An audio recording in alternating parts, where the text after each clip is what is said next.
okay, it's either you quit because of physical hardship or because of mental hardship. Have you heard of this term called quiet quitting? We can't control like things like the toxic work environment. That one we don't even know how the environment is before we even start to work. So if we quit based on the toxic work environment that we can't control and we can't do anything about it, that's not a problem. That's the workplace problem. Did you raise up the issue? So what's your take when people say like Gen Z's easy quitters, strawberry generation cannot make it?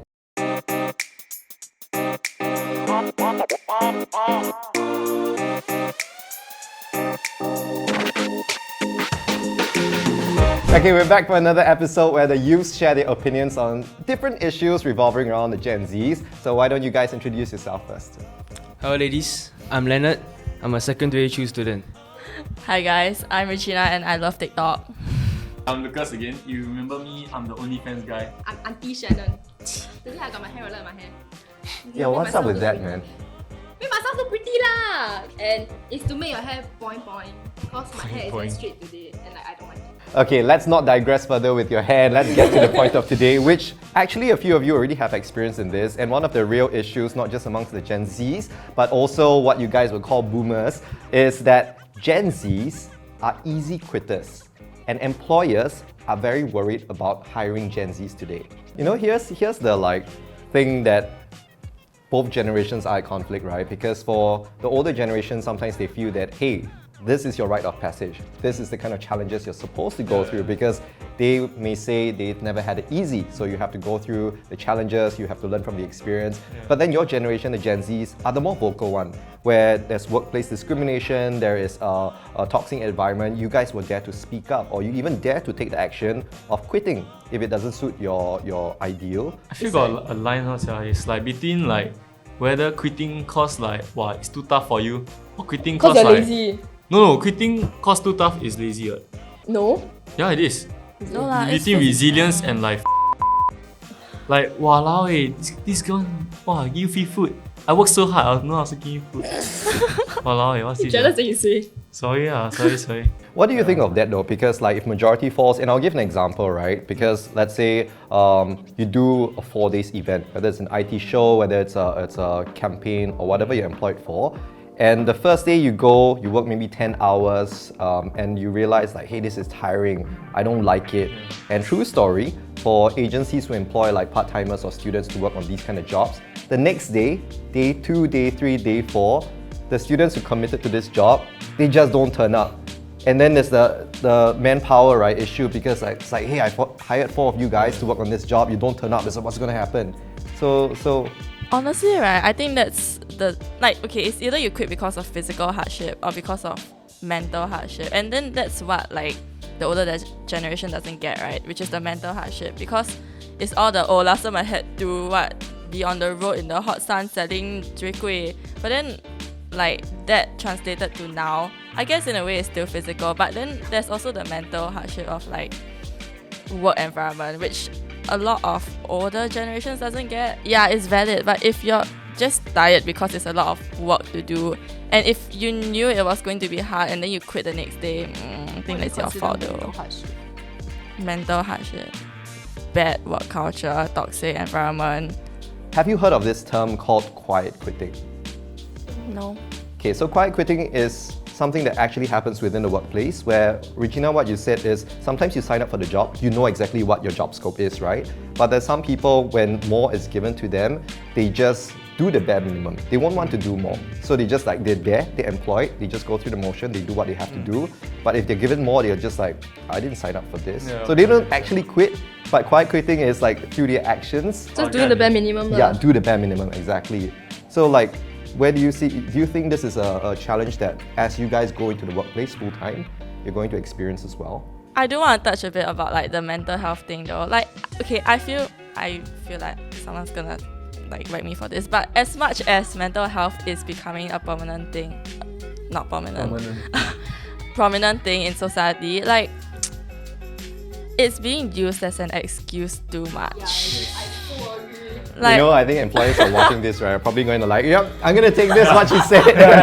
It's fact. Like, I have this what to do, but it was just too much. It's taking a toll on mental health. Like, that freaking phrase is it's like It's becoming too much of an excuse. Yeah. As in, yeah, it does matter. Like mental health does matter now, and it is a thing. Like I acknowledge that. It's just that you cannot anyhow just use the term and be like, oh, I'm getting depressed because of this, and it's like I'm not doing well. I don't feel mentally stable. There's people who are actually diagnosed and actually No, like, they just yeah. don't know the difference between mentally tired and depressed. yeah, like there's being mentally tired is one thing, but being mentally diagnosed with mental health issues is another thing, and you cannot just like take the diagnosed one onto yourself without actually using it as a proper excuse. Honestly, right, I find TikTok a big contribution to people self-diagnosing themselves with depression or anxiety. You know how many TikTok videos I've seen where they say 5 signs that you have depression, 5 signs that you have anxiety. Bro, just shut up! Just go to the damn doctor Actually- if you want to be diagnosed. Actually, I feel like now, like society now is like quite soft, like very, very, very soft. Speaking for like because I'm part of this generation as well. So I'm speaking for this generation that is very soft, and that mental health, right? Like it's what she said. I acknowledge it as well, but we're using it very loosely. We're taking advantage of it. Yeah, mental health is really big. Like if the real stuff is big, like if you're using it loosely, then it's just like it's just not like, I don't know how to say. It's like not very nice to the people that actually have depression. Like now in school, I have heard so many people say, oh look, I have depression, I'm very sad, I'm very sad, I'm very sad, I'm unstable. It's like, oh, I want to kill myself.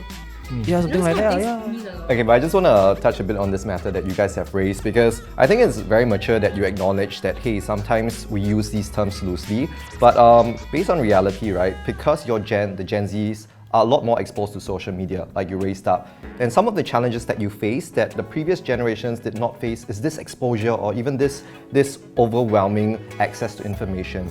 So like you're constantly fed information whether you like it or not, and then you start to feel overwhelmed, and sometimes people, they don't know how to deal with it, right? They self-diagnose. They go on Google, they go on TikTok, and like, I think I self-diagnose, I am depressed. And then whether in school or in the workplace, they say, I need a mental, what do you call it? Mental break. Mental break, right? Not really. There's a day where you can take a day off. Since when? Yeah. I will do it. Maybe not in Singapore yet, Yeah, but I you think in the don't. American culture, right? Yeah, so, but some of the issues that you go through are legit. Maybe you feel mentally overwhelmed, you're stressed by exams, tests and all that, or some issues going on in your life. But some people abuse that, like you said. Yeah. Yeah. So where is that line, right, that we can draw to really acknowledge that, hey, youths are not just easy quitters. They are actually going through something. Maybe schools, maybe employers should be more empathetic or should understand that better. And where is that line that we can, like let's say if I'm a boomer and say like, Leonard, hey, you very soft, you quit very easy, like wow, your whole generation, Gen Zs, right, all strawberry, man. You get offended by that actually. I mean, yeah, I don't represent like the whole generation. I'm just one guy. I can't do anything. Like I'm sure there's a lot of people out there that like won't quit. I mean, like I think majority of our generation won't quit. Why do you say that? Because like sometimes we can control things, but then like those things we can control, if you quit, that's a problem. But most of the times we can't control like things like the toxic work environment. That one we don't even know how the environment is before we even start to work. So if we quit based on the toxic work environment that we can't control and we can't do anything about it, that's not a problem. That's the workplace problem. Yeah. I think you brought up a very good point, and I just want to bring things to perspective, right? There are things that we can control, and there are things that we cannot control. And sometimes a lot of people focus on things like what you rightly said, that we cannot control. And they make all sorts of excuses. It's like, oh, this and that, I quit. But there are certain things we can control, and if we do control it, we do the best that we can to kind of change situations. And if it still doesn't work out favorably, for example, I think Shannon just now said like, hey, there are certain things, did you raise up the issue? If you did, and it still doesn't improve, maybe there are certain things you've tried, but you still can't control. And then there's some validity to like you quitting, right? Rather than you're just a soft quitter, easy quitter. But last take on this matter, so what's your take when people say like Gen Z's easy quitters, strawberry generation cannot make it? I have no say because I always generalize everything, which is what my dad always scolds me for. But I agree to a certain extent, but at the same time I don't, because like Leonard said, we are just one person and you can't just generalize this whole generation of like, I don't know how many million people into one category is quite unfair. But then there are people out there who really, really are just quitters. It's like my friend, every time small things she also say, "Walao, I give up already, I give up already." Then I'm like, "Walao, you freaking living out here, just deal with it lah." And episode 2. No, I feel like how the thing came around of us being quitters came from one person also. And then after one person, it just became a whole group. That's how the generalization like even occurred.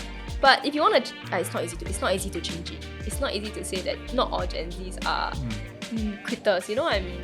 Just to live with it lah, and just prove them wrong lah. Prove them wrong that you're not a quitter. You're someone who you can go on. You're strong. You're mentally strong. You're physically strong.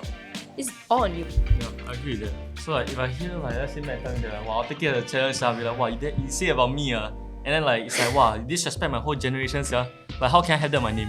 Like, that's insane. Then it's like I get what I mean. Like I mean, there's always a stereotype for some reason also. I think try your best, and like, okay, quitting is one thing, but easy quitting is another thing. Like, try your best to either change yourself or change the situation to suit yourself as much as possible. Like what Leonard said, control it as much as you can. If it's out of your control and you quit, then yeah lah, that's not gonna lie, that's not really your fault. But it's when you don't even try to change and then you just quit, that is easy quitting. And then yeah, it's just, but I do agree that it's unfair that it's brought upon the whole generation because of that one person that became a group, that became a generation. Actually, I feel like we're not a strawberry generation. Actually, I don't know what that means, but you know, strawberry is. Strawberry means bruised. Yeah. Oh yeah, okay. So sort of correct. So strawberry right, is like very soft. All parts very soft, right? So I think right, our generation is a durian. So no, let me explain. So outside we're very hard, very like look very tough, but inside we're soft and very sweet, delicious also. Make yourself live through that and fight through it instead of trying to make life easier for yourself. Yeah, I always tell myself whenever I'm Doesn't going make through like sense. some mental right? If other people can, why I cannot? Yeah. Challenge yourself, you know what I mean? Like, push yourself a bit more. Don't just, life is hard. Then you just like, oh, okay, Want to be bye. like, yeah. You know? I feel like that's a problem for like a lot of kids nowadays. Not even us, you know, not even 17-year-old. I feel like we're not so bad yet. I feel like it's a generation younger than us. They're like, okay. I tell you, so I was in band, right? I was in band CCA, okay? W. Yeah. Okay. I won't say training, but practices. When I was inside one pre-COVID, it really wasn't that bad. Like our punishments when we spoke vulgarities or dropped the instrument on the floor, we will do push-up. And just because of that one girl who hated push-up and she said, "I can't do it, guys," she made her parents call the teacher and say, "You know what, y'all should cancel push-ups." And like, this is bad for the children's mental health. It's and legit strawberry. Right, I was like, dude, just shut up. Just do it. It's punishment. You have to do something bad, right? And like since then, right, because we were so like lenient about it, I think our whole CCA went downhill.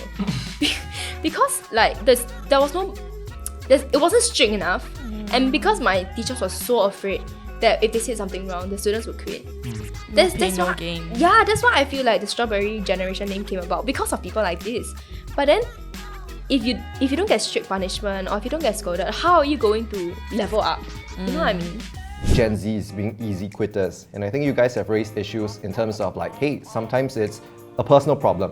If you know what you're signing up for, you have to commit to that, you have to be responsible for that, otherwise you are the problem, right? Yeah. But there are certain issues also which maybe you're not the problem. It could be a toxic workplace culture, it could be things that are added on you that are not ideal. And do you think like the Gen Zs are misrepresented or misunderstood in that way? In this kind of situation, sometimes people who really are legit in terms of what they're feeling, maybe they'll consider quitting life. And I think that's quite extreme, and that's a topic we'll explore for another episode. Life is Roblox, everyone's unique. So every Roblox character is unique. So one can be strawberry, one can be durian.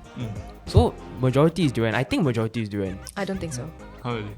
Okay, anyway, let's not continue. So what do you think? Let us know in the comments. What do you think? But otherwise, we'll see you in the next episode. See you. Bye ladies.